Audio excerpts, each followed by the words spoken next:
Assalamualaikum warahmatullahi wabarakatuh.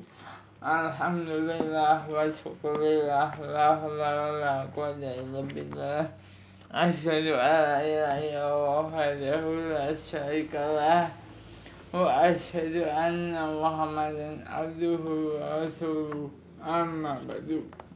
Bahasa Sweber suatu fabel, semoga dalam keadaan yang baik saja dan sehat selalu. Yang lagi sakit atau yang sedang ada masalah, semoga dipermudah masalahnya oleh Allah Subhanahu wa ta'ala, Tuhan semesta alam.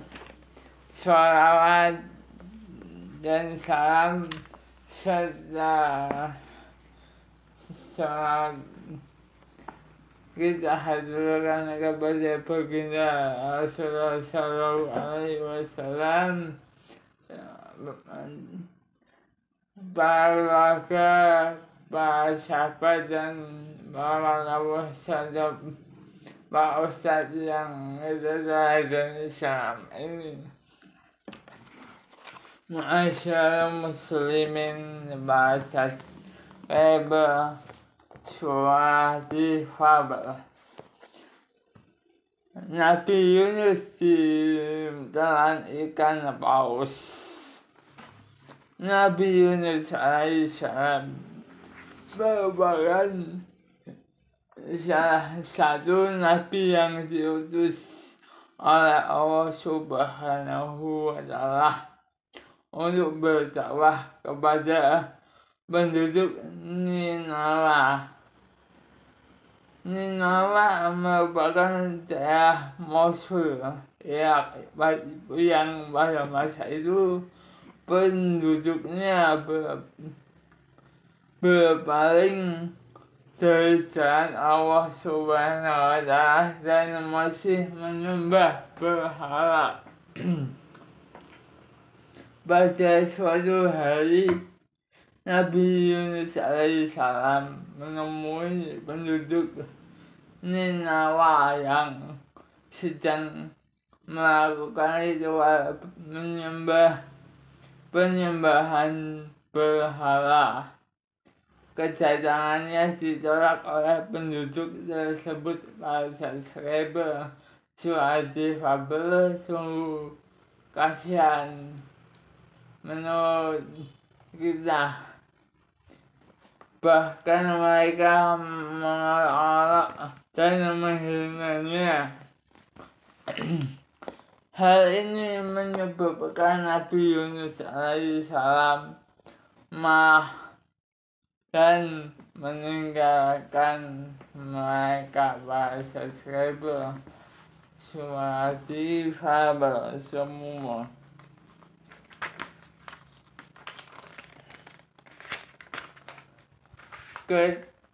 Kemudian Allah meminta Nabi Yunus untuk memberitahukan kepada kaumnya bahwa azab akan segera tiba. Ia pun menyampaikan kabar tersebut kepada kaumnya. Namun kaumnya tetap saja tidak percaya dan mengabaikannya. Bahasa Sweber suatu fabel.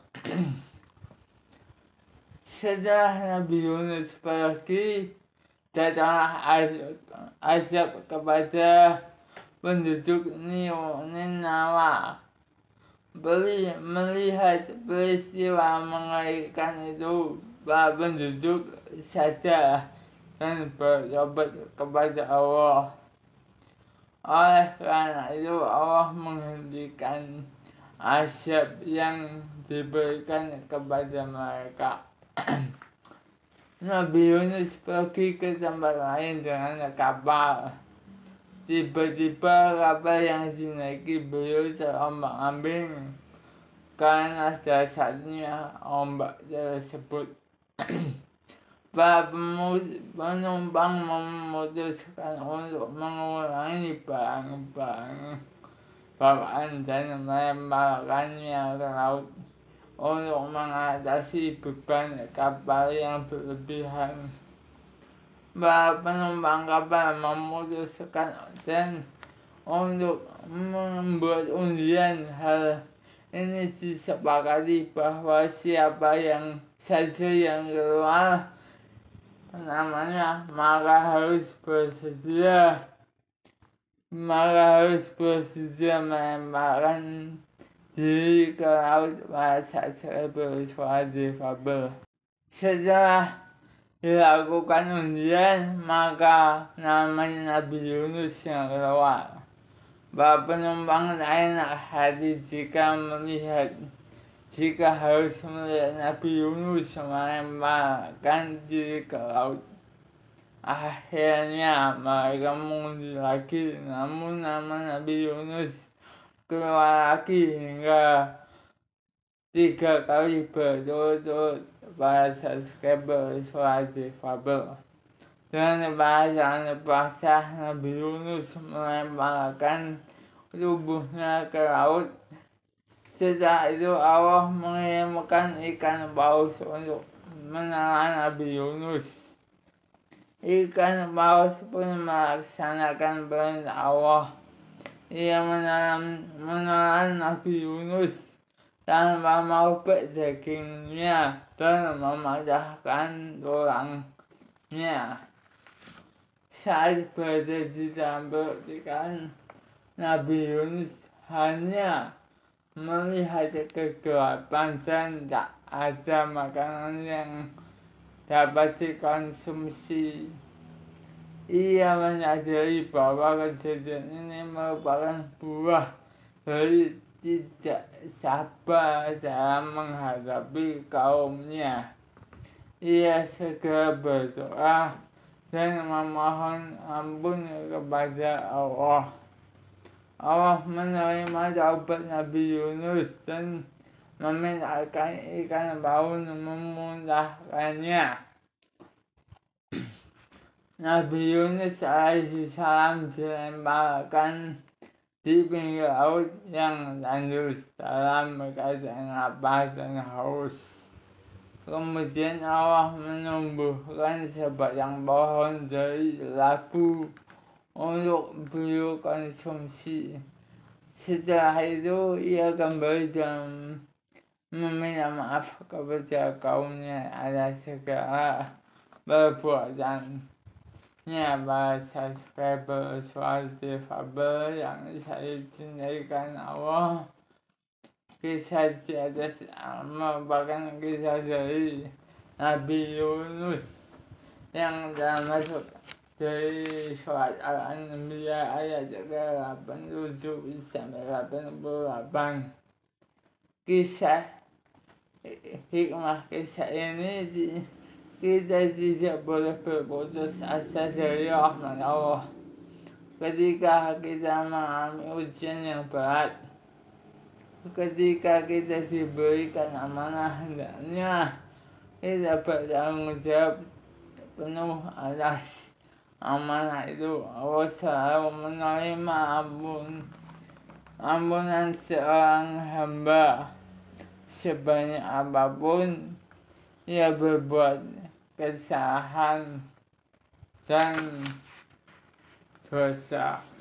Ma'asyiral muslimin, begitulah surat difabel sudah selesai, dan sekiranya ada kesalahan saya mohon maaf. Saya adalah manusia yang tidak luput dari kata sempurna. Kesempurnaannya manusia ada yang lebih sempurna, yaitu Tuhan semesta alam, yaitu Allah Subhanahu wa Ta'ala. Kurang lebihnya mohon maaf, dan tetap dukung terus channel Suara Difabel. Jangan salah like, comment, serta subscribe sebanyak-banyaknya di Suara Difabel. Akhirnya mohon pamit. Saya akhir dengan doa bismillah walhamdulillah la haula wala quwwata illa billah asyhadu an la ilaha illallah wa wahdahu la syarika lah Rabbana atina fid dunya hasanah wa fil akhirati hasanah wa qina adzabannar wa qina adzabannar wa qina adzabannar. Barakallahu fiik. Wassalamualaikum warahmatullahi wabarakatuh.